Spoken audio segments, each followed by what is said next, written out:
Nous allons voir l'interface de travail de l'onglet Maîtrise du modèle BIM d'OpenBIM Quantities, ainsi que les outils de visualisation 3D du modèle. Dans la barre des tâches supérieures se trouvent 3 blocs: Projet, Visualisation et BIM Server Center. Ici, nous pouvons accéder à la configuration des banques de prix et des critères pour le métrer que nous utiliserons par la suite. Au centre de l'interface, à gauche, est situé l'arbre des composants du modèle BIM de l'ouvrage que nous avons lié au projet hébergé sur BIM Server Center. Les fenêtres inférieures montrent les propriétés et les quantités du composant sélectionné, ainsi que le métrer de ce composant généré à partir du modèle BIM. Si nous nous plaçons à nouveau au centre de l'interface, mais à droite, nous retrouvons une visualisation 3D du modèle BIM, la même visualisation 3D qui apparaît dans l'onglet Estimatif et avec les mêmes options. Nous disposons d'une série d'outils pour contrôler la visualisation du modèle.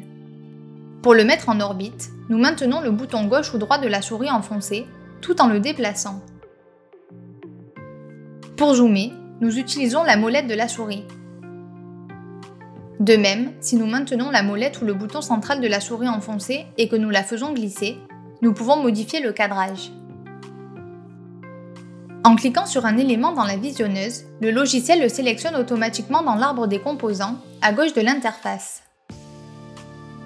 Nous pouvons également gérer la visibilité des différents éléments du modèle.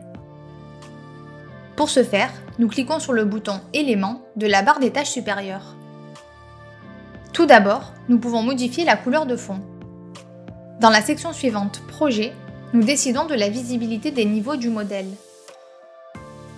Dessous, dans la section « Éléments », nous activons la visibilité des différents fichiers du modèle BIM, leur opacité et leur transparence. Et dans la dernière section, nous cochons d'autres options de visualisation telles que le sol, les textures des matériaux, les arêtes des objets ou l'illumination ambiante améliorée. De plus, en sélectionnant « Consulter les informations de l'élément » et en cliquant sur l'un d'entre eux, nous obtenons ses propriétés. Dans la partie supérieure de la visionneuse se trouvent d'autres outils pratiques pour son utilisation. Nous cliquons sur « Projection » afin d'obtenir d'autres vues axonométriques et des vues en élévation ou en plan du modèle. Pour passer de la perspective axonométrique à la perspective conique, nous cliquons sur « Type de projection ».